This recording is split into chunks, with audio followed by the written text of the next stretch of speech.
Bueno, buenas noches, bienvenidos a la presentación de este libro de Rosenthal. Agradecemos a Álvaro Salvador y Julio Ortega que van a hacer la presentación del mismo. Luego vamos a tener que a Pepa Merlo nos introducirá a la parte acompañada de música. Y bueno, agradecerles a todos su presencia, que hayan querido hacer este evento aquí, y bueno, luego vamos a compartir como siempre un brindis para seguir conversando de manera informal. Muchas gracias, no sé cuál de los dos. Álvaro, va a empezar. Bueno, buenas tardes ante todo, y gracias al Centro de Arte Moderno por acogernos aquí, por acoger este acto de presentación de este libro, y a ustedes por asistir al mismo. Bueno, el poeta que nos toca presentar hoy está envuelto en una especie de halo misterioso, ¿no? Ustedes pueden pensar, bueno, ¿cómo que se presenta un libro de un poeta vivo sin que el poeta esté presente, ¿no? Bueno, este hombre, la gente ha llegado a creerse incluso que no existía. Era como una especie de poeta inventado por alguien o por poetas chilenos que más o menos estaban haciendo el truco de su obra, porque además ha sido un poeta un poco guadiano, es decir, que después de una aparición fulgurante a mitad de los años 40, en 1945 publica una primera plaquette que se llama El Adolescente y que causa bastante impacto en Santiago de Chile. Luego publica su primer libro, que es el primer libro de una tetralogía que no se ha completado hasta hace muy pocos años, hasta el 2012. O sea, 4 libros que componen ese ciclo que él empezó, un libro que se titula Cortejo y el Pinicio, que publica en el 49 y que ya le da un importante premio del Sindicato de Escritores de Chile, y de alguna manera coloca a este hombre, a David Rosenthal, en el panorama de la poesía chilena. Fue digamos que fue muy bien acogido por Armando Uribe y por toda una serie de críticos importantes de ese momento en Chile. Después escribió un par de libros, El Regazo Luminoso y Los Surcos Inundados, a comienzos de la década de los 50, y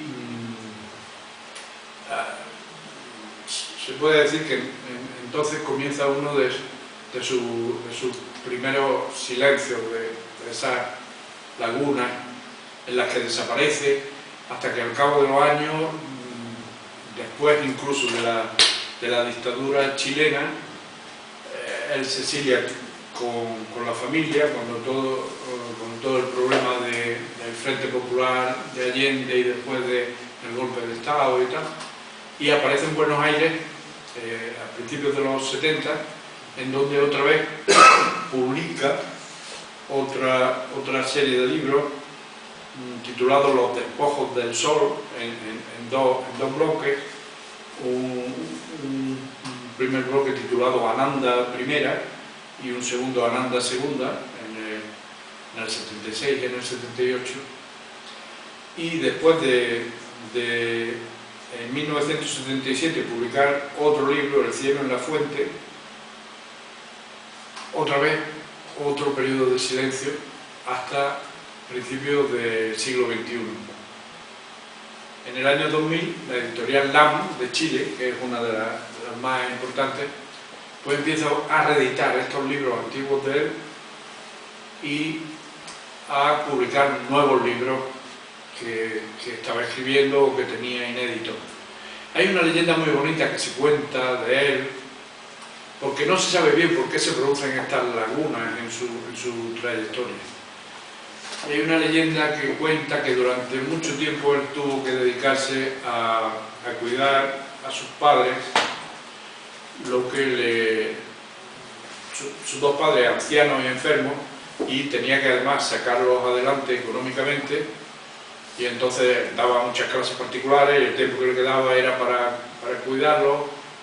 Cuando él no podía estar en la casa dejaba allí una señora que se encargara de ellos y tal, pero él seguía escribiendo, pero no podía ocuparse de su carrera como poeta y como escritor.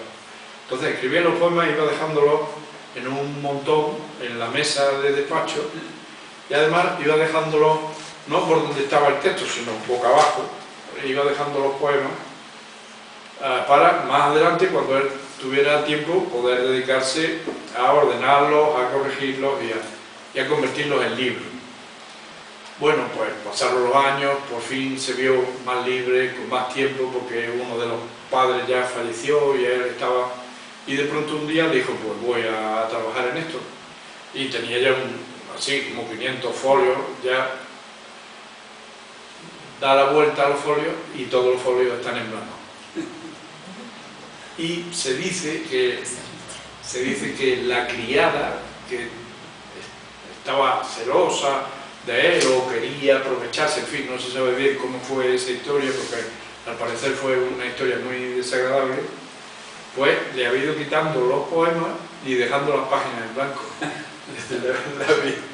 Le había esquilmado toda la producción poética de esos años. Bueno, sea de una manera o sea de la otra, lo cierto es que es un personaje muy singular. Sabemos que tuvo todas esas dificultades. Él también, aparte de profesor en lengua que se hizo para poder, porque después de Buenos Aires se fue con su familia a Estados Unidos, a Nueva York en concreto, aparte de eso, es músico también, y un músico bastante decente, compositor, pero claro, uno dice, ¿cómo es que esta persona que siempre estuvo necesitada, que incluso tuvo que dejar su carrera literaria por la necesidad para tratar a su familia, etcétera, para sacar adelante a su familia, pronto, al principio del siglo XXI, en el año 2000, aparece una fundación, que se llama Fundación Korda, que comienza a editarle todos los libros. Una fundación con un fondo económico que no solo hace que se le editen los libros, sino además que hayan salido antologías en todas las lenguas de cultura de Europa, antologías en distintos países hispanoamericanos. Es decir, es algo totalmente de novela, ¿no? Es decir, es un personaje novelístico. Además, yo ya he hecho 2 antologías suyas, una publicada en DVD y la última también aquí en pretexto, y no he podido hablar con él. Es decir, siempre hay barreras. Es decir, uno tiene que mandarle una carta a una persona y esa persona se la da a él contesta. Le he hecho incluso una entrevista y ha sido de esa manera, siempre por mediación, nunca va a ningún acto, nunca va a nada, aunque sabemos que sí que existió, porque conocemos a personas que sí estuvieron con él en festivales, que sí lo vieron leer sus poemas en Chile y en Argentina. Es decir, que sí es un personaje real, no es un fantasma, no es tampoco un poeta inventado, un poeta inventado por otros poetas. De hecho, está incluido en bastantes importantes antologías, desde antologías antiguas como la famosa de Antonio de Undurraga, de Carlos René Correa, de David Valhalo, de Antonio Campaña, hasta algunas de Raúl Silva Castro, hasta algunas más actuales, la que ha hecho el profesor Naín Nómez, profesor y poeta, que es la historia de la poesía chilena. Ahí también le dedica un espacio. Y bueno, y han escrito artículos sobre él, críticos muy importantes, como este mismo Naín Nómez, pero también como Jaime Concha, Teodosio Fernández, en fin, toda una serie de críticos de prestigio. Es un poeta muy interesante, hay que decirlo, y eso se ve un poco, digamos que este libro último es como una especie de síntesis de lo que es toda su poesía, que es que tiene que ver mucho con la herencia, pienso yo, no solo de la generación del 27, sino de lo que la generación del 27 también supuso para Hispanoamérica, que fue un poco el intento por aunar en el lenguaje poético en castellano o en español, como ustedes quieran, la tradición y la vanguardia. Es decir, el buscar esa armonía entre los principios vanguardistas y los elementos que se podían recoger de la tradición poética. Él en sus primeros libros, en Cortejo y Epinicio y en los primeros libros, tiene una fuerte influencia del neopopularismo y se ve mucho la huella de Juan Ramón Jiménez y de los poetas de la generación del 27, sobre todo de Lorca, de Alberti.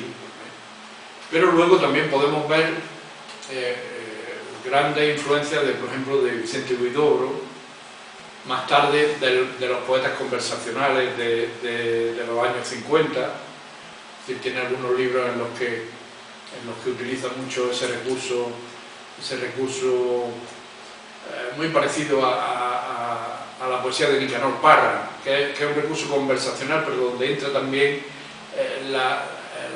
el extrañamiento vanguardista, ¿no? El estiramiento de la situación, las hipérboles o la poesía de Cardenal, es decir, de estos poetas conversacionales, pero que utilizan ese lenguaje cotidiano, doméstico, para introducir unas imágenes fuertes y una serie de mecanismos de extrañamiento poético, ¿no? Y luego ha ido derivando, como pasa en otros grandes poetas también de una trayectoria parecida, como el mismo Juan Ramón Jiménez o Octavio Paz en Hispanoamérica, hacia una poesía no solamente experimental, sino ya rozando el hermetismo, ¿no? Una poesía esencialista, en donde él intenta buscar, digamos, esas respuestas difíciles del lenguaje, ¿no? Buscando, digamos, la mayor efectividad luchando con esos mitos de la limitación del lenguaje, de la expresión de lo inexpresable. Es decir, jugando un poco con la trascendencia, por decirlo de alguna manera. Uno de sus temas más recurrentes, que además lo trata de una manera muy heterodoxa, es la religión, cristianismo. Hay un libro entero que Jesús de Nazaret es Jesús, no es Jesús, es Jesús. Y todas las invocaciones al Dios, al Hijo de Dios y tal, están en femenino, ¿no? Hay un poema estupendo que se llama Dios cambia de casa, que es una especie de ironía estupenda de la muerte de Dios, de la modernidad, ¿no? No se muere Dios, simplemente se cambia de casa, y al final cuando se está yendo, de pronto se da cuenta de que en un rincón están todavía peleando la envidia y la templanza, y siguen ahí peleándose, y se los había dejado olvidados, ¿no? Y tiene también, digamos, ese componente tan importante de la modernidad poética, que es la ironía. La ironía incluso llevada al extremo de que sea una ironía sobre el mismo discurso poético, no sobre los grandes temas eternos, sino sobre incluso la misma poesía o la capacidad del discurso poético, ¿no? De ahí que luego lo extreme tanto, lo estire tanto en sus últimos libros. Bueno, yo creo que eso es lo más interesante que se puede decir así a grandes rasgos. Me interesa mucho también la familia. Bueno, por el apellido ustedes se habrán dado cuenta de que hay un origen judío en este hombre, ¿no? familia emigrante centroeuropea, ¿no? Judío, tanto el padre como la madre, que era pianista de donde le viene a él también la vocación del piano, de origen alemán, Tau se llamaba la madre. Sin embargo, claro, luego él educado en la educación cristiana, pero con esos ancestros judíos, ¿no? Tanto una cosa como la otra aparecen en ese tema grande de su poesía, pero también el tema de la familia. También la familia es un tema que me interesa mucho y sobre el que vuelve en varios de los libros. Y por supuesto ya pues, los temas eternos que todos los poetas tocan: el amor, la sexualidad, el paso del tiempo,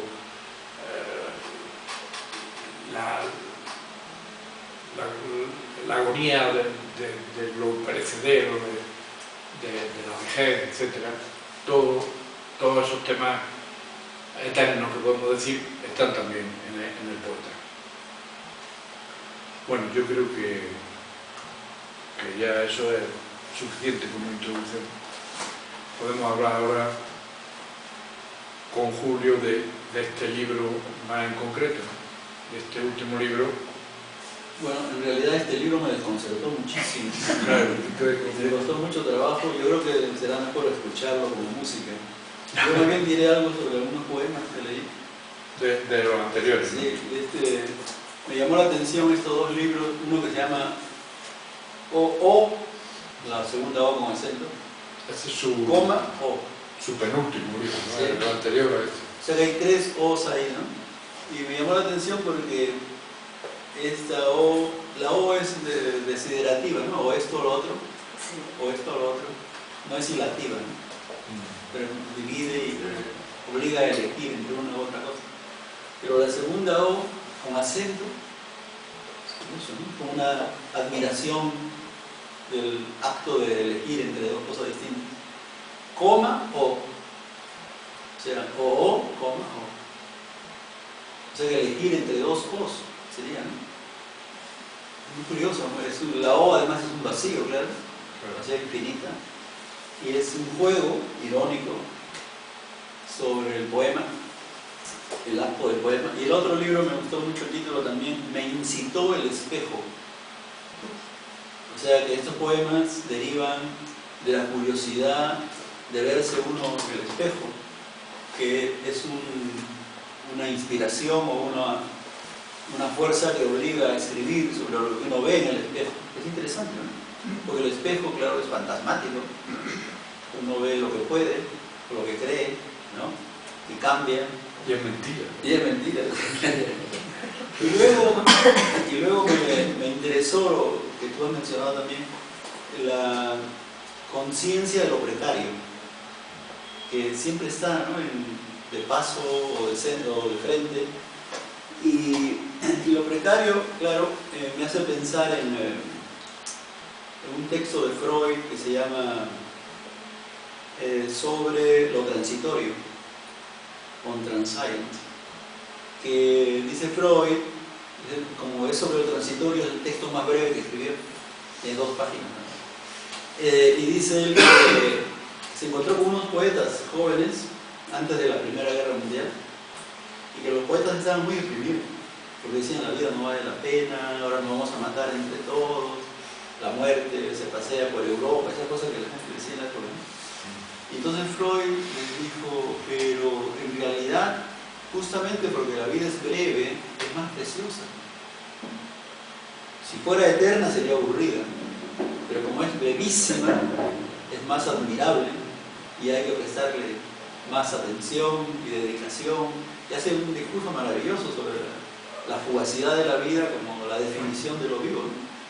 Y me parece que un poco de eso hay aquí, la noción de lo precario, porque no es una precariedad, digamos, social, crítica, de la decadencia, de la caducidad, sino de la fugacidad de las cosas.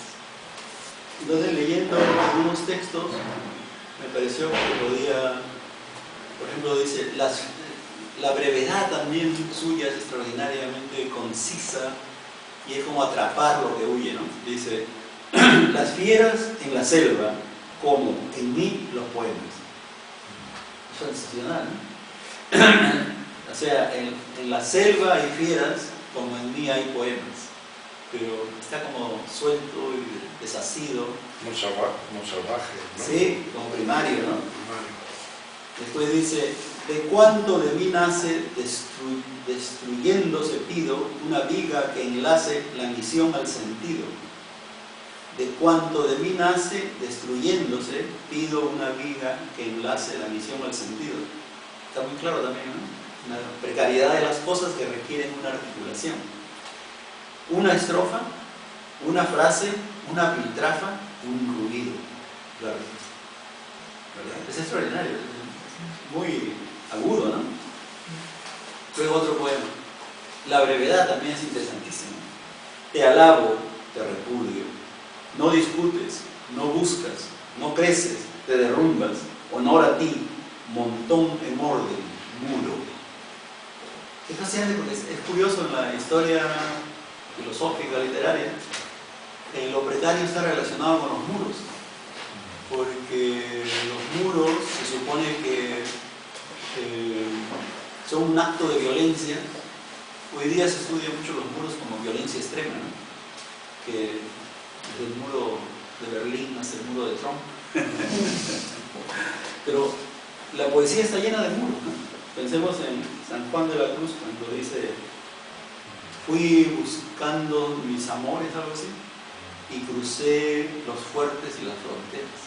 Dice, no cogí las flores, y fui a través de las fuertes y las fronteras de los muros, ¿no? Y me llamó mucho la atención aquí la palabra muro, por eso, porque es honor a ti, montón en orden, muro. O sea, lo que es un montón y está en orden es un muro, ¿no? Es lo contrario de la fugacidad, digamos, la violencia. Quevedo también tiene eso, ¿no? Vi los muros de la patria mía, que se entiende como, más bien como un lamento, porque Quevedo era muy reaccionario, que los muros de su patria, o sea, su casa, se han destruido, mientras que él los recordaba como muy altos y muy poderosos. O sea, que lamenta que se destruyeron los muros, es muy curioso lo de Quevedo. Pero en ese sentido, este poeta es extraordinariamente agudo y se inscribe en la tradición poética más clásica nuestra, ¿no? Que es la poesía mística, la poesía del siglo de oro, donde hay una extraordinaria conciencia de la fugacidad, de la precariedad y del valor del instante. Y hay varios poemas que me llamaron la atención por eso. Hay un poema un poco más largo que es como un monólogo dramático. Dice: plan largo, construir pasmosamente corto. El plan es largo, la construcción corta. Destruir. La conclusión de construir es destruir. Al revés, y al revés de ese, al revés. O sea, construir y destruir al revés, y de ese al revés, otro al revés. O sea que es una exploración casi metafísica, ¿no? Un poco así, casi inasible. Chisporroteo del benigno verbo. Está hablando del poema. O sea, en el poema de pronto hay un chisporroteo de un verbo, del verbo, ¿no? Del habla. Memóralo, palabra terminal, recuérdalo. Depende, subrayado depende. No lo memoró Cristo, lo memora el archivo denominado gentes, física del ser, multiversales, alquimias, otorgarle pesquis al disparate. O sea que es un retorcimiento barroco de unas percepciones fugitivas que están llenas de significación, pero la significación no es explícita, ¿no? Está a cargo nuestro tratar de articular esa, diríamos, fluidez del sentido. Y entonces, esa voluntad de atrapar el instante y esa conciencia de que las palabras no lo logran finalmente, solamente dejan su huella de intento, me parece que enciende, encandila, ilumina la poesía extraordinaria que he descubierto gracias a Álvaro, que no lo conocía, de este poeta. Es la torsión sintáctica, Sí, es también sí, muy barroca. muy barroca y muy de la modernidad hispanoamericana, del 20 también. Sí. A veces a mí me recuerda, en otros poemas que tiene más tierno, más Sí. a Vallejo, Narrativo, sí, muy vallejo. muchas veces a Vallejo. Sí, sí, es verdad. Y luego ese gusto por el neologismo también, ¿no? Por la creación de palabras, de vocablos. También pienso que, aparte de estos poemas que me interesan más como poética, hay otra serie, otro nivel de la poesía de él, que es una crítica de la vida, Sí. ¿no? En el sentido de los poetas ingleses que la vida está mal hecha, ¿verdad? Y que el lenguaje sirve para cuestionar la hechura de lo vivo, tal como la vivimos. Es muy vallejiano también eso. Bueno, sí, esa pelea de los constantes. Y es mucho más profundo que Neruda, ¿no? Porque Neruda dice, me gusta cuando callas porque estás como distante. O sea, no me gusta cuando hablas porque estás demasiado presente. Obviamente, por favor, ponte ausente. Una cosa así. Pero no, es mucho más agudo, atrapa. Entonces, en este libro que Eso vamos a decir algo por lo es un menos. libro que no puedo decir nada. Sí, pero el título verán que pone Almería, ¿no? Que claro, ya llama la atención porque la separación, si hay que separar esta palabra, no hay que separarla así, sino Almería, ¿no? Que es un vocablo de origen árabe, el prefijo sabemos que quiere decir el Almería, el lugar, ¿no? Entonces, nosotros un poco inocentemente y a través siempre de intermediarios le dijimos, oye, es que esto no se pone así, se pone... Pero es que, no, si yo ya lo sé, no, es que lo quiero poner así. Entonces es un homenaje a la composición de Albeni sobre Almería.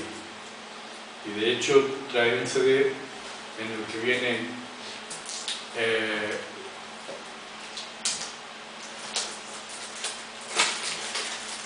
la composición interpretada por dos pianistas, me parece que una es Alicia de la Rocha y Paula Weitelmann. Y luego además el poema leído, pero leído con un ritmo musical, ¿no? Que incluso lo incluye en el texto. Incluye la partitura del poema, cómo hay que leerlo, con qué ritmo hay que leerlo, y luego incluye también la partitura del poema leído con la música de Albeni detrás, ¿no? Aparte del poema como tal, que es ya un poema de esto muy en la línea de esa deriva hermética de su última poesía, ¿no? Que ha leído Julio del libro anterior. Bueno, es un libro muy interesante también en ese sentido de experimentación y de inteligencia poética también. Entonces, bueno, pues mejor que leerlo nosotros es que vosotros lo interpretéis, ¿no? El poema, ya para ir cerrando el acto.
Ay, en las sendas sin verdores, donde el sol es una luna, en las venas, venas, venas, en mis huellas anegadas, ¿quién me entrega su relámpago? ¿Quién me aduerme con un látigo? ¿Quién me llama así? Llamándome, ¿quién me llama así? Buscándome, ¿quién me busca y busca y busca y busca y busca así? Mordiéndome.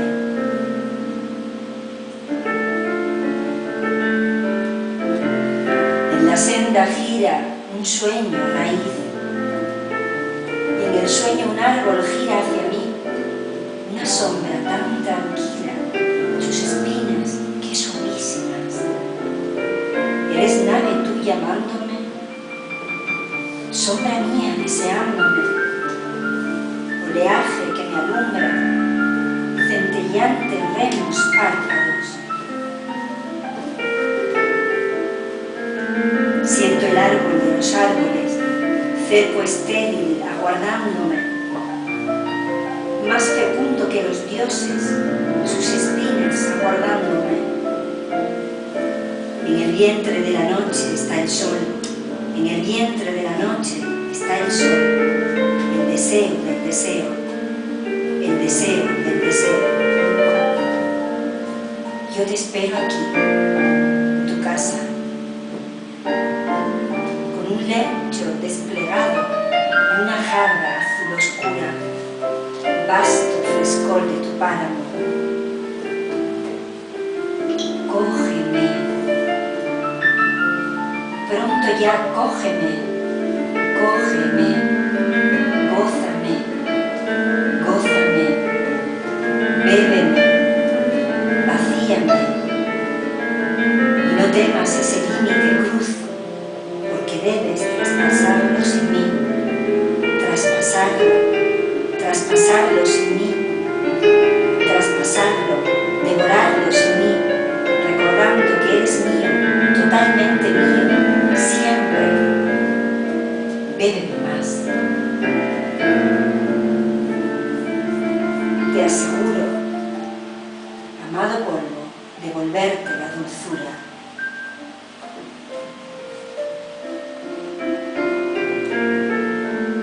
Lo asegurarás después. De derrota en derrota me puedes vencer. Ven, ven, ven. No, no, no, ven, ven, ven, no. Eres mío desde siempre, para mí. Si supieras cuánto te amo, libre corazón, no negaras de así, mi corazón. Ven. Recuesta tu cristal sobre mi corazón, pecho de tu corazón, mi corazón. Si no has de venir, te arrepentiré. ¿Y qué?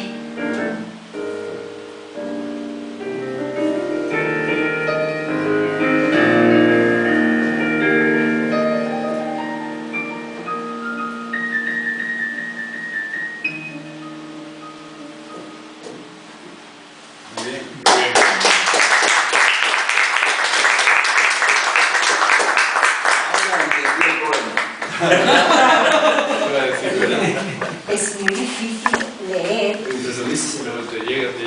Sí, Pero Buenísimo. Además de con la música, ¿no? sí, eso es.